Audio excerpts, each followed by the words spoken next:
Hi, this is Karen White of Divine Time Astrology. Neeshee, Pandit, and I are talking about the full moon in Cancer for all 12 signs today. The full moon in Cancer will be on December 22nd.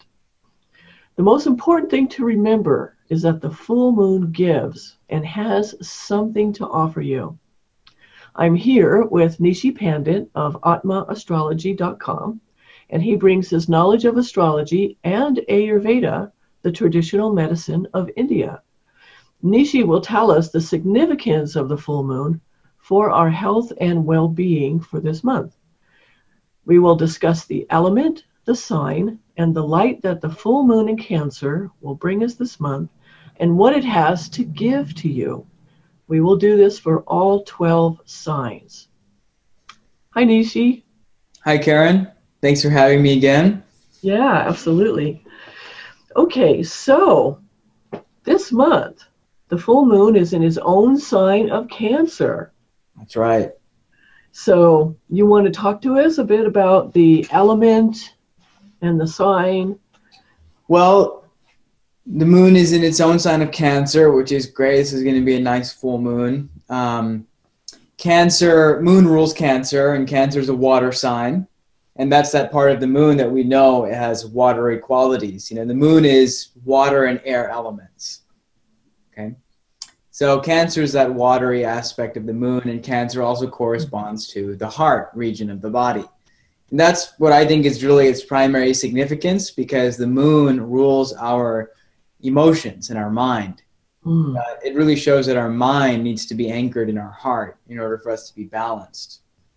So to me, that's really the meaning of like the moon's rulership over Cancer, is that the seat of our emotions, the seat of our psyche is really the heart, not the head. Right, We usually think of the moon, it's like, oh, it gets your mind going, you know. But that's like just one level of mind. That's more superficial. But the real depth of the mind is in the heart. So that's why the moon rules Cancer. And this might be a more emotional, you know, full moon for people in general, I would say.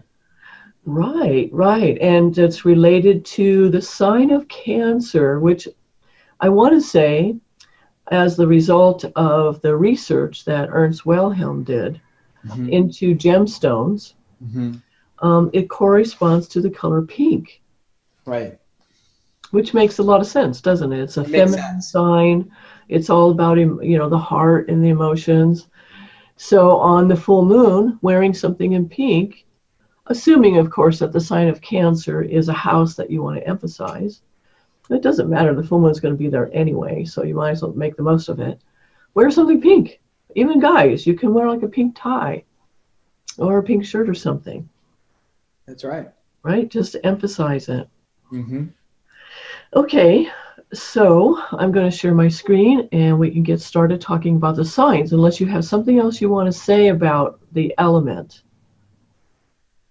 of water. Water's about flow primarily, you know, and flow means expression. So Cancer is a sign of emotional expression and sensitivity, and water also is like a symbol for consciousness. So we often find that there is a psychic or intuitive characteristic of that element. So Cancer also has that very sympathetic and intuitive component to its quality. That's part of water. And Ayurvedically, water relates to Kapha dosha. But that won't necessarily be the case, you know. That depends on so many factors, whether that actually becomes Kapha. But Cancer does have that quality of being more homely, more, there's more mass with water, you know. Mass is a denser element than all the elements which precede it, which is space, air, and fire. Right, right. So maybe that's one of the reasons why people tend to gain weight in this month, because of the holidays. I don't know how often the moon is full in a water sign in December, and it's always very family oriented because it's holidays. This is definitely nice to have a full moon in Cancer around the holiday time, don't you think? Because it's a time when we're all trying to share happiness with one another, and Right. gifts and... It's on the 22nd. When I did the chart for it, I thought it said that I thought it was going to be on the 23rd, but it actually, in order to back it up so that it's exactly full, it's on the 22nd. And so that's like about 3 days before Christmas. Yeah, exactly. But close enough. Sometimes people take off the whole week and relatives come from all over, until the actual date. Absolutely. So, and then the sign of Cancer, too, is related to foreign countries and foreign people. And so even if you don't actually go to a foreign country or foreign people, like I'm thinking of the horary chart and how the ninth house is just something that's outside your normal everyday round, where you go to the store, or you go to the post office, you go see a friend. But if you take a trip or you go on a pilgrimage of some kind, then it becomes a ninth house thing. And I think also a Cancer thing. You're seeing things and you're going places and people that you're not used to. So that can make it foreign too. And it makes sense. So some people, like I said, they'll fly across country to be with their family. That would be a ninth house event. Yes. So, no, it's not normally associated with the sign of Cancer, but nevertheless, it's something foreign. Okay, so now I'm going to go over to screen with the sign of Aries, starting with the sign of Aries. We see the full moon in Cancer is in the 4th house for Aries rising people. Now, I just want to remind you again that we're talking mostly about the rising sign. But if you have no idea what time you were born, you can also go with Aries sun or Aries moon, though it will mean more if you use it as the rising sign. And today we're going to try to stick to the main manifesting aspects, which are the Gemini aspects. And I have these arrows here kind of showing what areas of life are going to be most affected by the full moon. So for Aries rising, the full moon in Cancer is in his natural home, the 4th house, which is the inner emotional life, your inner happiness. It's your home. It's, your family of origin, your extended family. So it's a really good place for the full moon. And since the full moon gives, there'll be something there in it for you. Now, it may not necessarily be related to family, but it can be, I don't know, where you just meditate on all that you do have, all your blessings. And of course, that always makes you feel good. Because really, when you think about it, also the sign of Cancer, according to Gemini, has to do with finding happiness in all the small things and the many opportunities throughout the day that there are for happiness. And so focusing on that. Now, Rahu is there too. So by transit. So this is a house that's going to be developed over the period of time that Rahu is going to be there anyway. And he travels backwards, so he's starting here at 26 degrees. So he'll be affecting the moon as the moon progresses through the sign of Cancer more. And so there may be times when you might feel a little bit out of control emotionally, but if you, again, focus on the small things and all the little happinesses throughout your day, starting from the fact that maybe, you have a bed, a pillow that you like, blankets, and just go from there, it will help. Because wherever Rahu is, he expands that. Would you like to say something about that, Neeshee?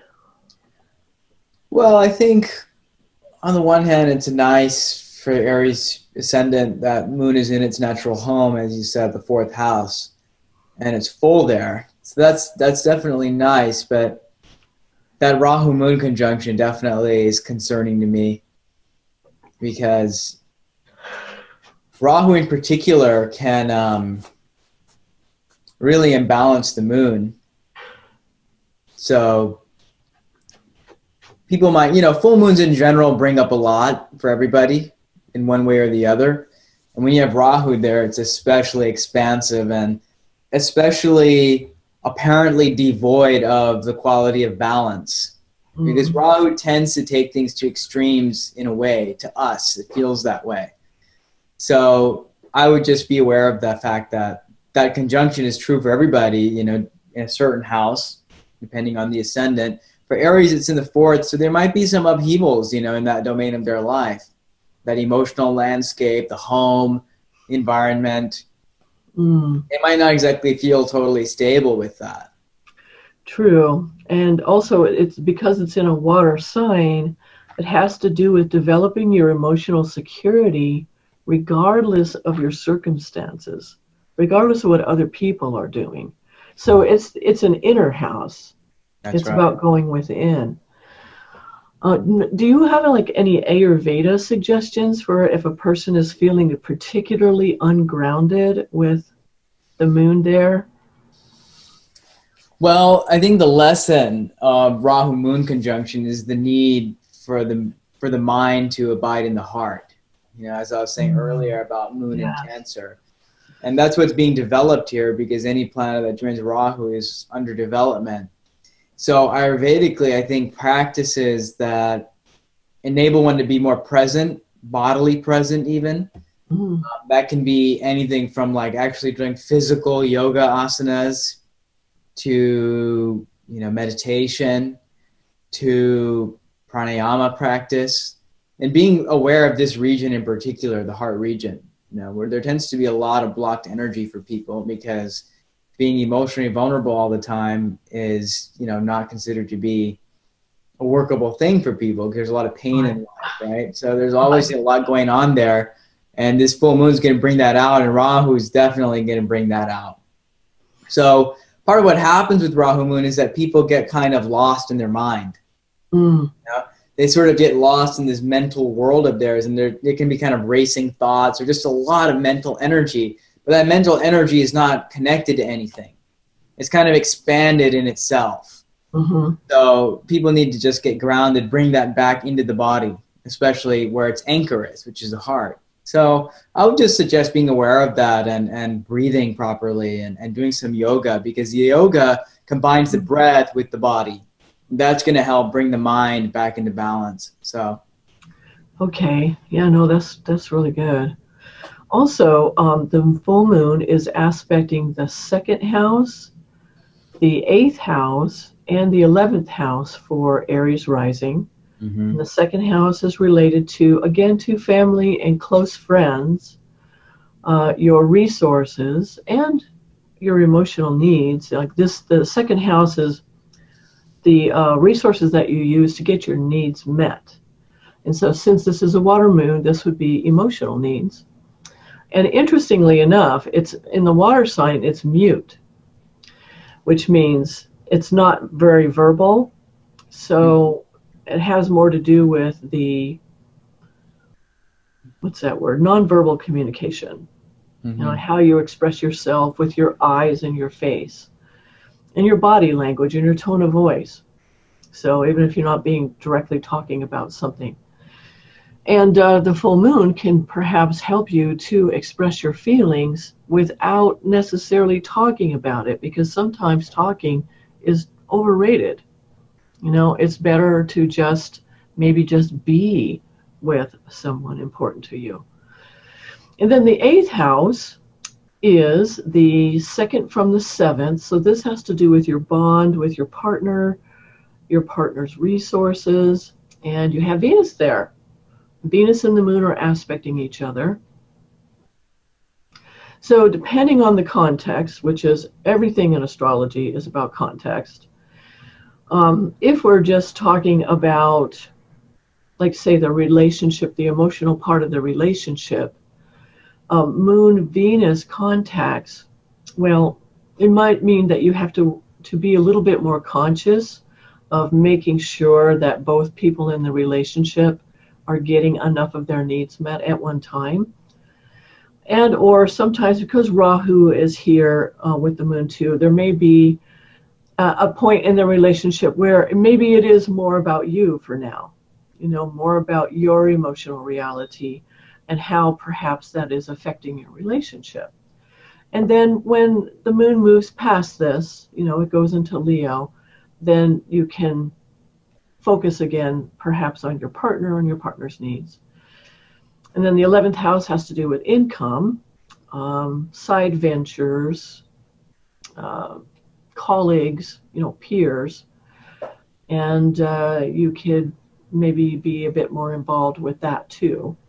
Anyway, it's a giving moon, so perhaps you'll come into some more money. And the second house is related to money too. So what are you thinking about all this, Neeshee? Well, I'm liking Venus in the 8th, you know. Yeah. I like that aspect. I think that's nice because, as I've said before in these videos, that Venus is the planet of rejuvenation. And the 8th house is like the house of a person's deep life force, you could say. Mm. So I think that's a nice quality. It definitely shows an ability to regenerate. And the moon is about adaptation to things, right?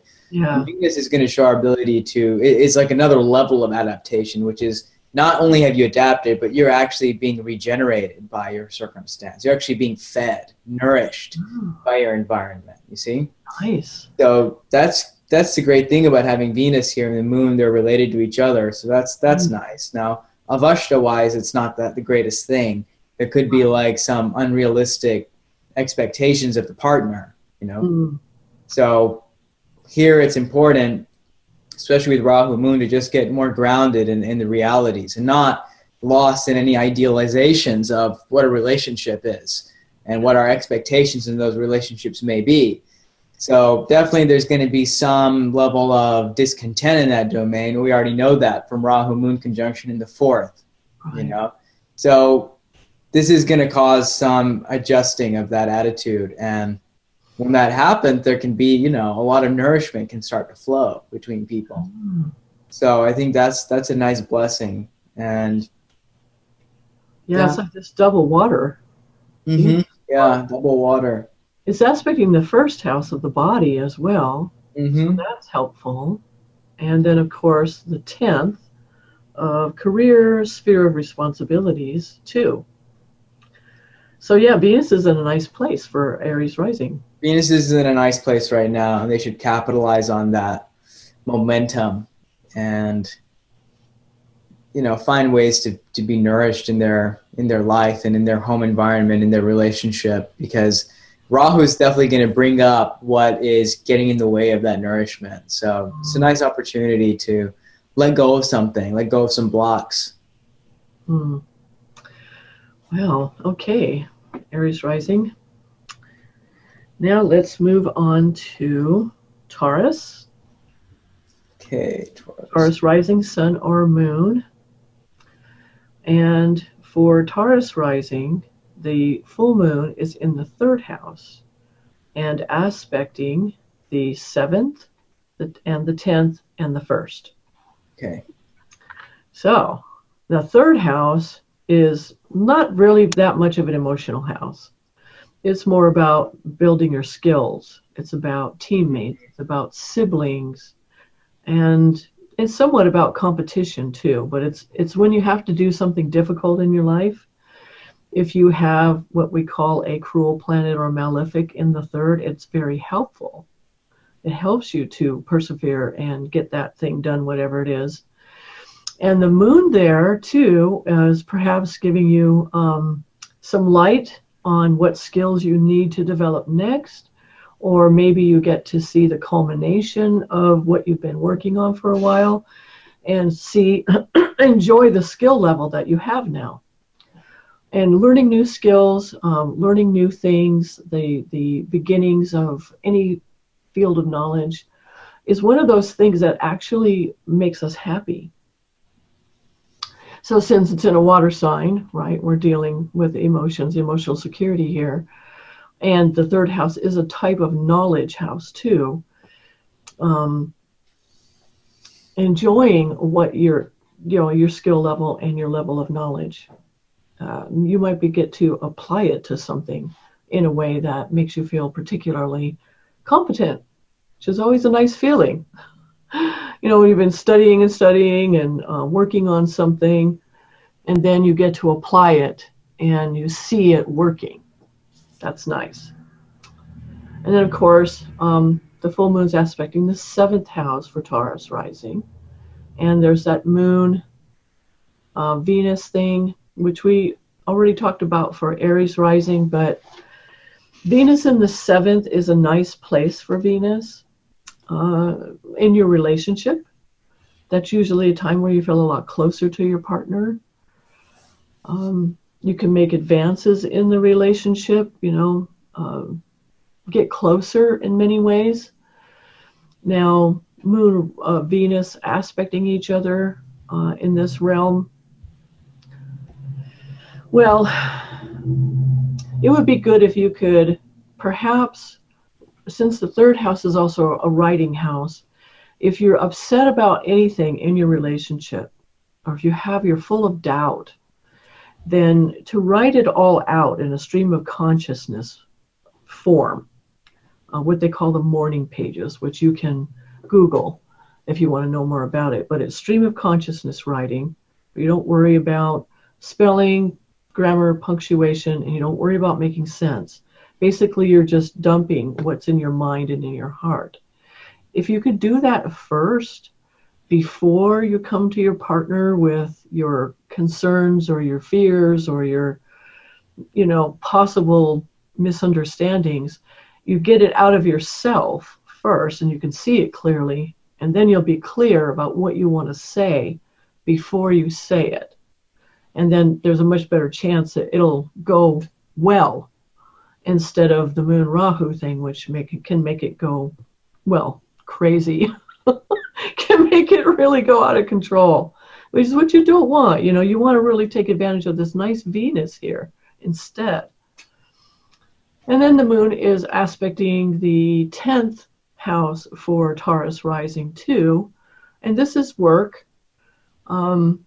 Usually it's work. It's, you know, your responsibilities, your reputation, and maybe you'll enjoy an uptick in your good reputation through your work. Okay, your turn, Neeshee. Okay, Taurus ascendant. Well, the moon is aspecting their Lagna Lord, Venus. So that's important. And like you were saying, and Venus in the 7th is nice. I like that. I think these people are obviously, as you said, focusing on developing their skills with this full moon. There could be a nice creative burst in that regard. You know, Taurus is a heavy sign, being an earth sign. See, with Aries, they're a fire sign, and so they were getting some nice benefit from all that water element. You know, Venus being a watery planet, the moon being watery and a watery sign, and all of that. Taurus may need to watch out a little bit more from all of that water, because they might get weighed down. Now, Rahu is there, which is a pretty lightning influence, but it's not the lightning influence that's necessarily very balancing. It's kind of the stirring of things. So I've already commented on that. I think that for Taurus people, this is obviously a time of focus in their emotional life, their home environment, and their relationships. So, which is, you know, welcome territory to a Taurus person for sure. So that's nice. They should just feel at home with that and be with people. And there's definitely something that they're having to encounter there with that Moon Rahu conjunction. That's kind of the story of this full moon, as I see it, is that there's something that is being brought to the surface with it, you know? Yeah. Perhaps something to do with the sibling. Yeah, it could be. And, you know, also that 10th house aspect, you know, there's something that they're developing that might be of great import in what they do. I see. Yeah, good. Okay, there you are. There, I lost my video for a moment. But yeah, you know, import in terms of their output, you know, their career or the domain of their responsibilities, what they're working on in that 3rd house with this full moon might be really important for that. So they should just stay attuned to that. And I think health-wise, I'm not really seeing anything particularly. I mean, Venus is the sixth lord in this case, and I think it's well placed. So, okay, it's aspecting the ninth. That's right. So that's good for relationship too. Also spiritual development. Yeah, I think this is more at a psychological level of health. You know, this moon has more psychological impact for the Taurus person. They should just be wary of getting weighed down in their emotions. So movement then. Yeah, movement, which is a third house thing. You know, it's an active house where you're developing something, you know, your skills and connecting. So I would make sure that they get active. Okay. Yeah, that's really good advice. Okay, so now on to Gemini rising. And for Gemini rising, the full moon is in the second house. And that is the critical house for the full moon. It occurs in the second house once a year. So this is a significant moon for Gemini rising. And the second house has a lot to do, again, like I said earlier, for Aries rising, to do with getting your emotional needs met. And it's a good time to think about that, and perhaps whether you are or you aren't. But because the moon is full, you will be able to see the good that you have and the needs that have been met. Now, Rahu there, well, yeah, Rahu there means that this is a house that's going to be developed over the next 18 months. And so this has to do not only with your financial resources, but your emotional resources too, because it's in a water sign. So, yeah, this is going to be quite a house that gets developed quite a bit. And right now, this is a good place. I mean, since Rahu just went into this sign very recently, and this is the first full moon with Rahu, and it's in your second house, this would be kind of like a way of like kicking off the year, in terms of the full moon. So the next year, when the full moon comes around to this point again, you can take stock and see what progress you've made in becoming emotionally secure, regardless of your level of financial resources, and perhaps even relationship resources. But again, the second house is the house of the voice, and the moon is in a water sign here, so it's mute. And so that is emphasizing all of the nonverbal communication and how you bring that across. And then the same thing that I recommended for Taurus rising, if you were to start a writing practice where you wrote about your feelings on a daily basis, it would really help you to feel more grounded. Anyway, and Venus is in the sixth, which can be good for some kind of health treatment and making some advances in that. And it's aspecting the ninth for you. And that is, if you're married, it's relating to your marriage, or it's your spiritual development, spiritual practices. Maybe you can start some spiritual practices now, particularly the stream of consciousness writing, because you bypass the conscious critical mind when you write in that way, and it helps you to connect your head and your heart together and to soothe your nervous system and to give you access to we all know everything, but we're not usually consciously aware of it. It gives you access to what you already know. And that would help you tremendously. Okay, your turn now, Neeshee. Okay, Gemini. Oh, I forgot the 12th. I'm sorry, I forgot the 12th. You It's forgot also picking the 12th. Yes. Yeah. Okay, you can Go talk ahead. about that then. You want me to go ahead, or you want to cover? Yeah, no, you go ahead. Okay, all right. Well, Gemini is an air sign, and so I think they need to be cautious of this moon because of Rahu's conjunction, creating too much vata for them. So I would recommend that Gemini people, for all that this moon is going to give and stimulate for them, that they make sure they get enough rest. They need to balance it out by making sure that they have a good night's sleep, that they're balancing their activity with rest.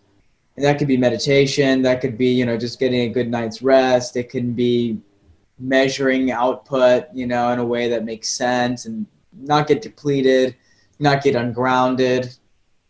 That's all going to be really important. So,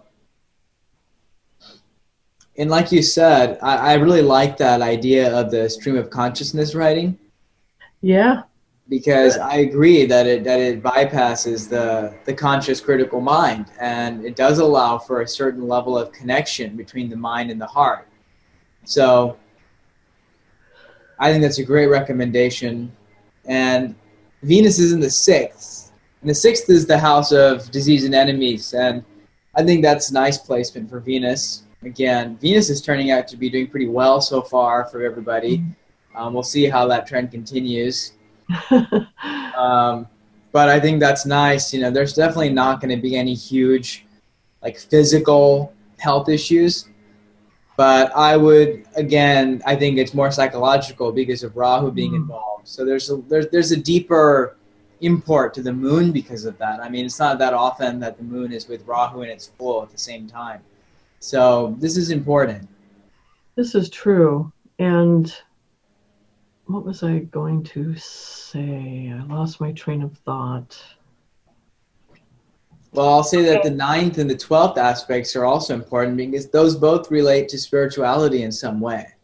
Right. The 9th being a person's dharma or their philosophy, following that higher knowledge, that higher truth, and the 12th house is, meditation, contemplation, the sacred domain. So I would say for Gemini people, they should keep that in mind. And if they have those kinds of tendencies, those sorts of spiritual tendencies, this is a great time to go inward with the moon and harness it at that level. I remember what I was going to say. Go ahead. If you are having a particularly difficult time, even though the full moon gives, but nevertheless, it can also make you quite aware of maybe what you're not getting that you really need in terms emotionally, psychologically. Mm-hmm. And if you find yourself often in turmoil. Now, Ayurveda doesn't just address the body. It addresses the psychological aspects too, because they're so connected.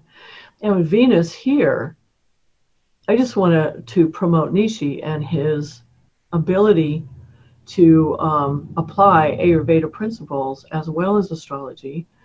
And it would be a good time, I think, to get a consultation like that. And how can you deal with the next 18 months, the best way so that you get what Rahu is wanting for you, which is that emotional security and perhaps new ideas for creating financial stability too. Because that's what, now if you were born with Rahu in the 2nd house, that's one of the main things you would be doing this whole lifetime, is developing your financial resources, as well as emotional resources too, simply because of the water sign. So that's just my recommendation as well. And people might not realize it, but Rahu really is one of the primary causes of disease and imbalances. And it doesn't seem like it because the connection at times is distant to what our, proximate symptoms are and so forth, what we seem to be suffering. But the reason that those things are in motion the way that they are is usually due to Rahu or Ketu. So it's important.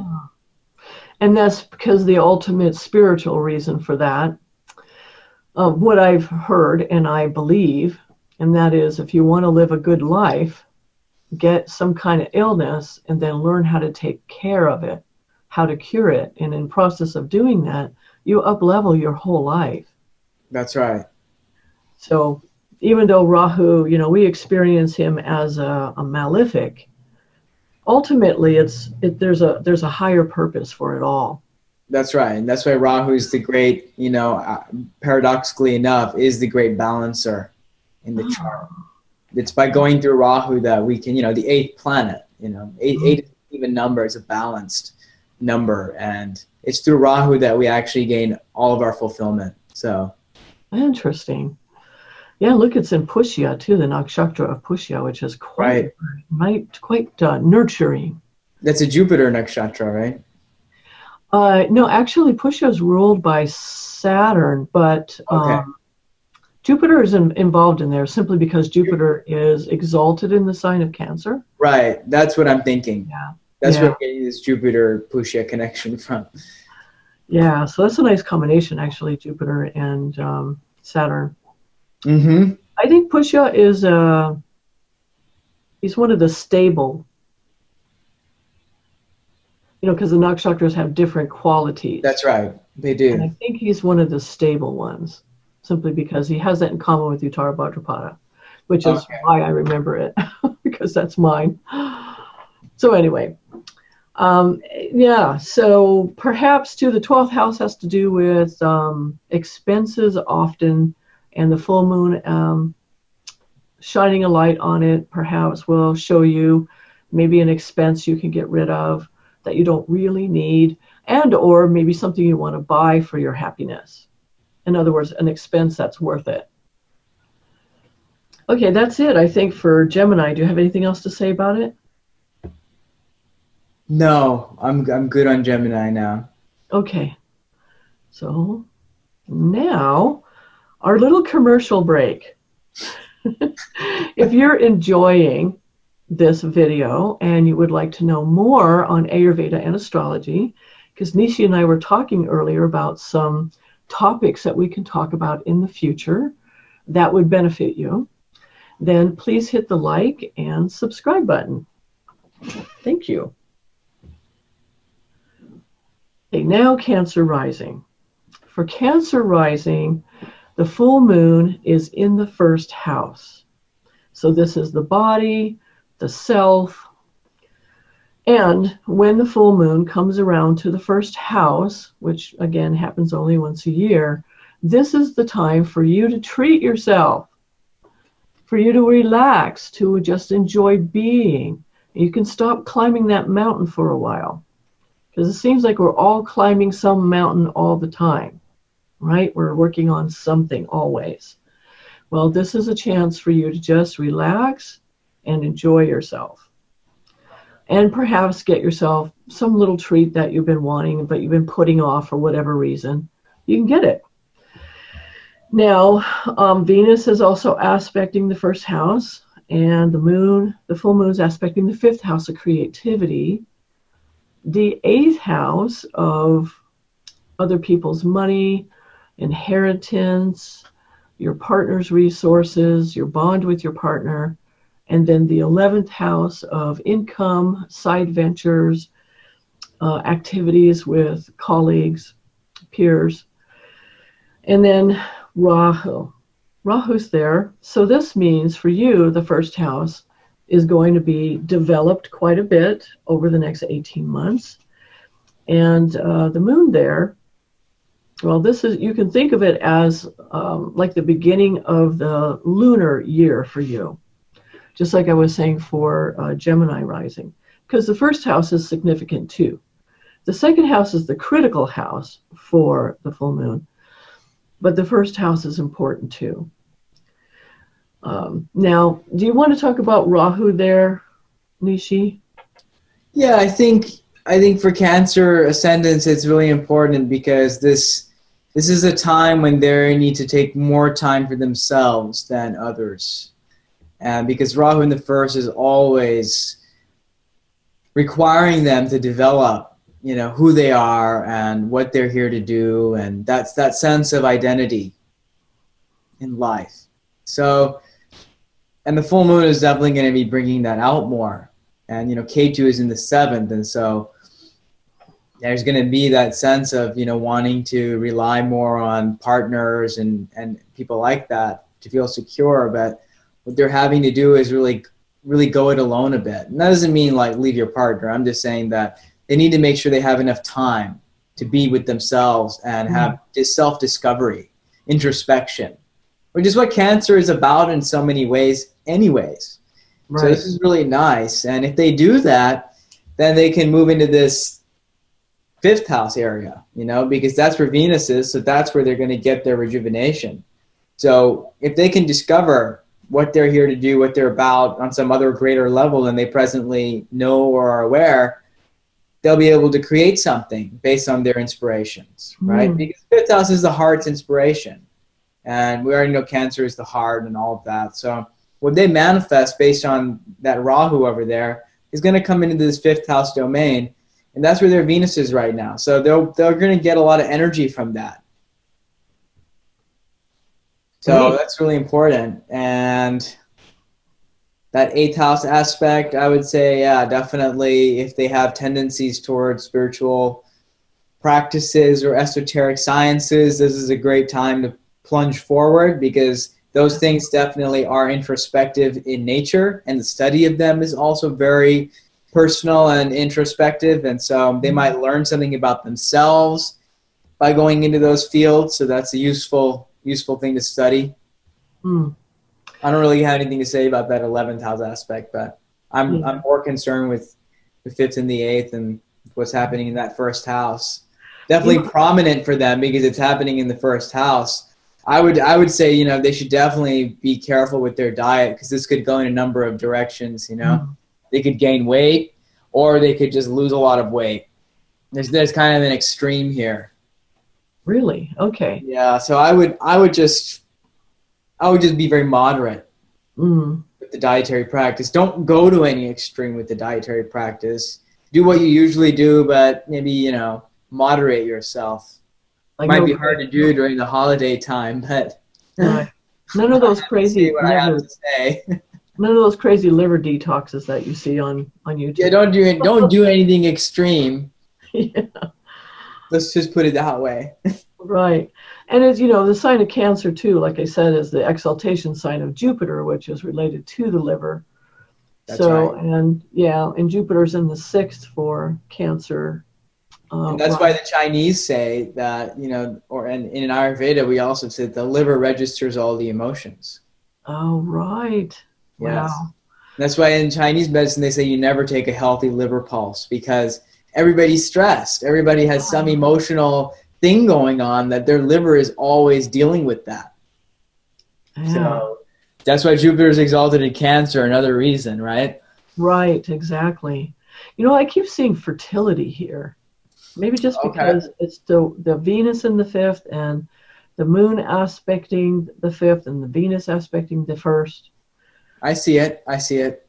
Yeah, it's just, and even the 8th house being involved. So maybe for some people, you know, Neeshee and I both use the Kala software. And one of the things that you can get, there's a report that comes with it that's great. And it's a report for, you can either use it as birth control, or you can use it to identify the times over, it's a 2-year period. It covers a 2-year period, like the best times to conceive, if this is something that you're wanting to do. I didn't even know about that. Oh yeah, it's really an awesome report. Is it under yogas or something? It's under, I don't remember. You can tell me later. Yeah, I'll have to tell you later. But anyway, it's available if you're interested in that. Great advice for people. Also, for those who aren't wanting to conceive, be careful. Yeah. With displacement, Cancer people, be tuned into what you want, what you don't want, because there's some manifesting potential present here. Totally. Yes. And that's the report does that too. It tells you when not to, you know, have sex, so that you don't, when you don't want to conceive. Right, right. So, okay. So if you don't have anything else to say for Cancer rising, we can go on to Leo rising. And here's where things flip, because for Leo rising, the full moon is in the 12th. and aspecting the 4th house for Leo, the 7th and the 10th. Okay, so the 12th house, well, it's a spiritual house, and you have Rahu there.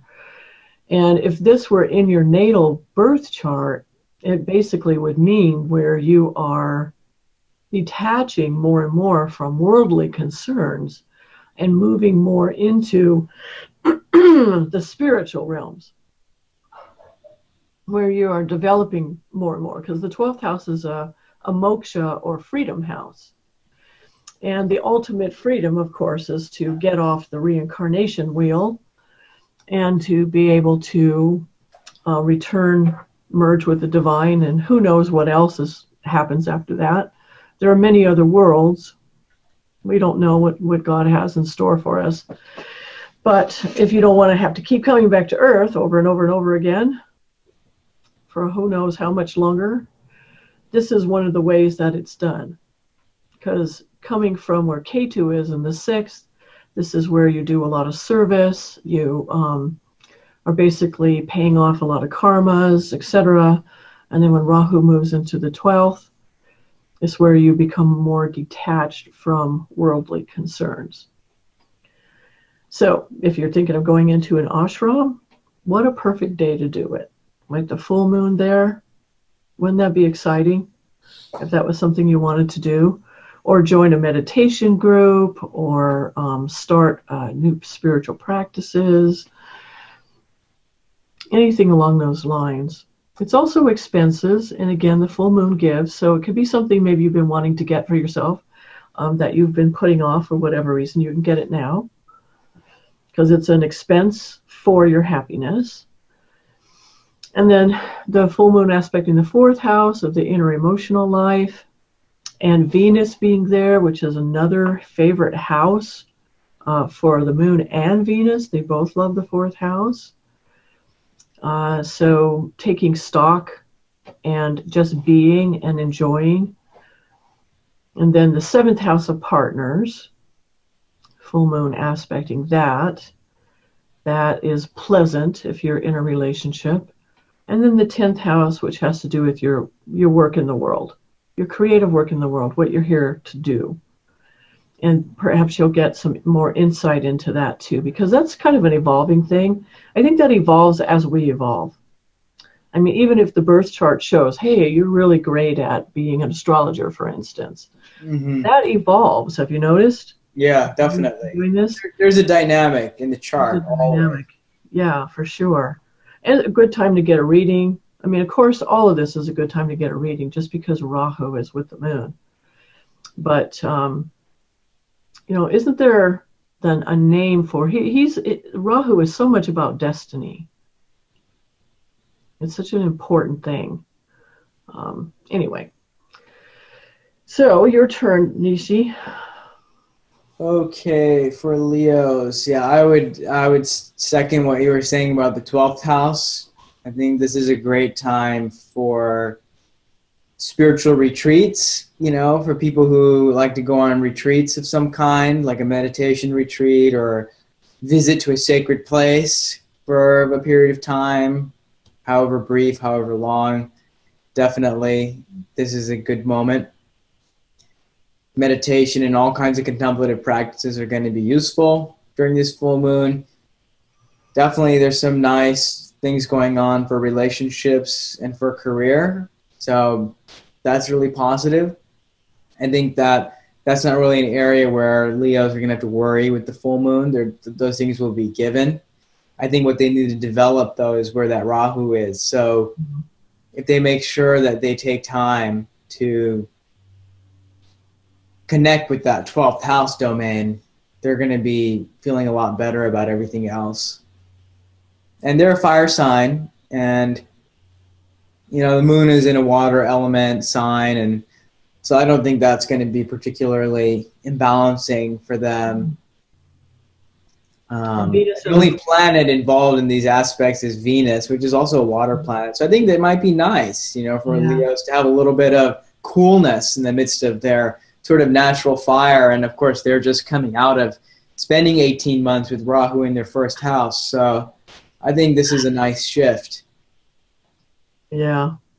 It has to do with the unconscious mind, too, the 12th house. Mm-hmm. So there'll be some things brought to light there. Yep, which is Rahu all the way, right? Rahu is also, bringing... Yeah, he and Saturn both look down. Mm-hmm. It has to do with looking into the unconscious or the shadow side. Right.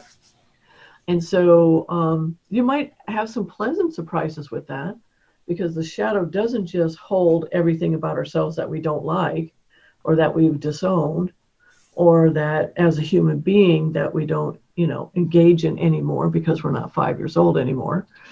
But it's also stuff that we have repressed, usually because it would threaten, or we felt that it would threaten our relationship in our life. So, for instance, say in your family, there's 3 siblings, they tend to get assigned roles. So if you're the oldest, you're the responsible one. If you're the middle, then you're the one who's ignored, but gets to be totally an individual. If you're the baby, then you're adored and spoiled. I mean, these are just cliche roles that were assigned. And so perhaps you don't want to step on your siblings' territory, like say your middle kid is the writer. Well, and you're the oldest and you want to write too, but that's their territory. So you kind of downplay it or don't do it. And that is unfortunate, actually, because it's a lot of energy that we're sitting on when we stuff it down into the unconscious and we put it aside.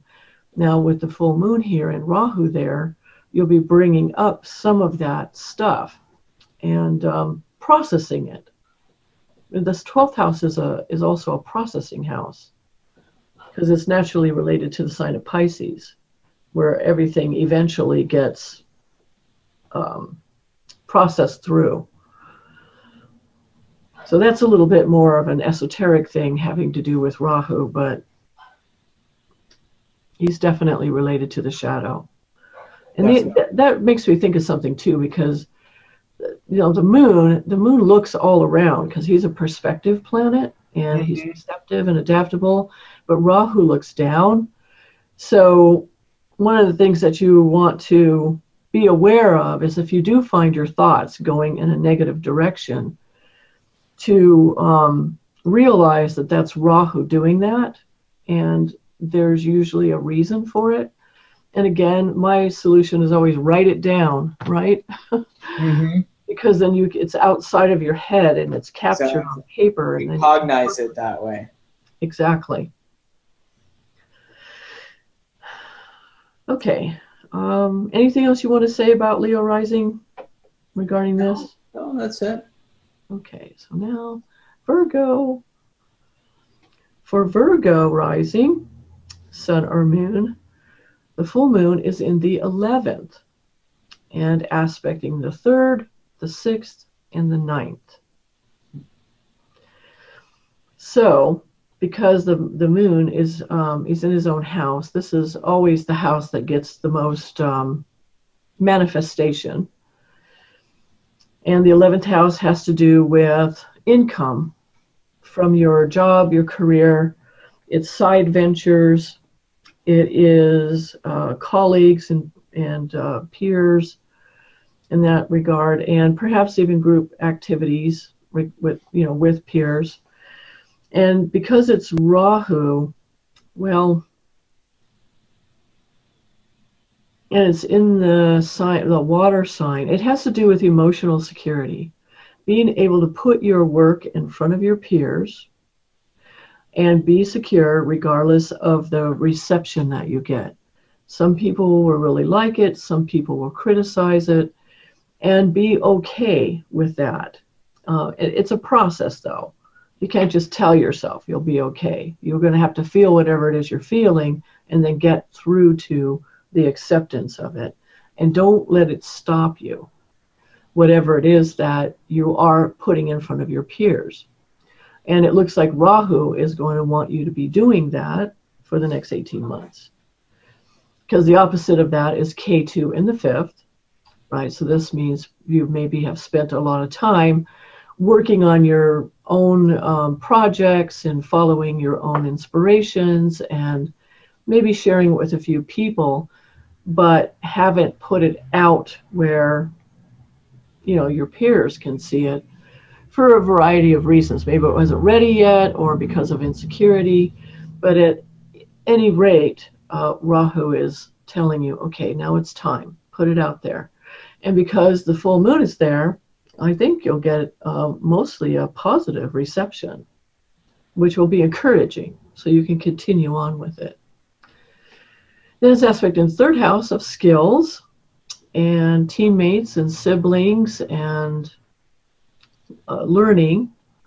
Venus loves knowledge, so this is a house, like a knowledge house, and it's related to this. So maybe you can start teaching it, whatever it is. And then the sixth house has to do with your body, your health. It'd be a great time to go to a doctor, an Ayurveda practitioner, like Neeshee, or an acupuncturist, something along those lines, an astrologer too. And then the ninth house, again, higher knowledge. It seems, I see like a lot of knowledge stuff going on here. Mm-hmm. Higher knowledge, spiritual practices, pilgrimages, going on trips, marriage. It's also marriage. So yeah, there's some really good things happening here for Virgo rising. Your turn. Okay, Virgo rising. Well, Virgo is an earth sign, and for that reason can tend to be tridoshic in nature. And here it's getting a lot of watery influence from the full moon in the 11th, which is nice, giving them a lot of gains. And Venus, another water planet, in the 3rd, and also in a water sign, Scorpio. Should just note that in general, that Venus all this time is in a water sign as well, in addition to being a water planet. And yeah, so there's a lot of watery energy here. And for the Virgo person, I feel like maybe there's a lot that can be flowing for them if they're willing to harness it. And that harnessing is, of course, the 3rd house. And generally, Virgo people are quite skilled. And so it's natural, you know, that they express those skills in some way, articulate those skills in some way. And I think they'll be quite rejuvenated if they're able to do that with this full moon in particular. And, you know, the moon Rahu opposition to the 6th house, I think that could be troublesome because of the Rahu being there. Just even irrespective of the moon, just Rahu opposite the 6th, you know, is going to be casting an aspect there. So, and the fact that it's joined with this full moon, I think, you know, there could be some imbalances that are brought to the surface for Virgo people, and they should see a practitioner or get a reading or take some concrete steps towards understanding what that's all about. Yeah, good idea. Yeah, because Rahu, he's associated with toxins, right? Yeah, you know, they say that the Rahu type diseases are like, you know, really hard to cure. It can be like poisons, toxins, and Ketu is like, you know, bacterias and things like that. That's one interpretation, but, you know, they really are originating at a psychological level. So right, because of the water sign. Yeah, so I would just see what comes up. You know, it could be at any level that it comes up, but Rahu is going to be the one to bring it out, and they should just find out what's going on and take charge of their health. Yeah, so the 11th house is related to the hips and the buttocks. So anything going on there that can maybe it would be a good time for you to address it, you know, like go after it and figure it out. I don't really have anything to add on the 9th house. I think you covered that pretty well. So yeah, I think so far Virgo they can really benefit from a health consult or something of that kind during this full moon. Yeah, that would be good. Are there any particular, I know that in Hindu philosophy, Rahu is associated with Kali, the fierce feminine. Mm-hmm. Is Rahu associated with any particular spiritual practices that you're aware of? Well, I would say that Rahu has to do with like Kundalini. Kundalini. Okay, so Kundalini is often depicted as a serpent that lies coiled at the base of the spine that needs to be awakened, right? So that's where you get the whole serpentine correlation with Rahu and Ketu. And you see the same thing. People who awaken their Kundalini often say that you shouldn't mess with that stuff because you can go crazy. There's that poisonous aspect of it, right? But on the other hand, it's the same thing that could be liberating. So that's the fact that Ketu is also the moksha karaka. So you have that play with Rahu and Ketu, medicine and poison, right? They seem to be one and the same thing often.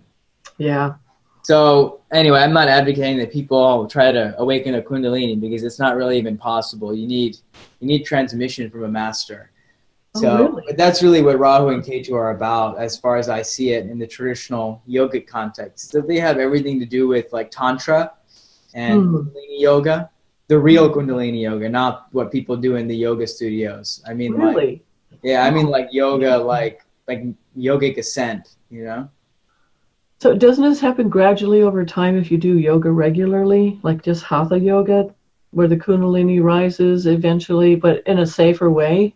It could happen. There's like two forms of Kundalini awakening. One is associated with like the natural energy, like that, and that's accomplished through like yoga, as we understand, like hatha yoga, but not just physical hatha yoga. There's also like, if you look at Patanjali's Yoga Sutras, there's all kinds of yogic practices and techniques that work with the prana and raise the prana up the spine.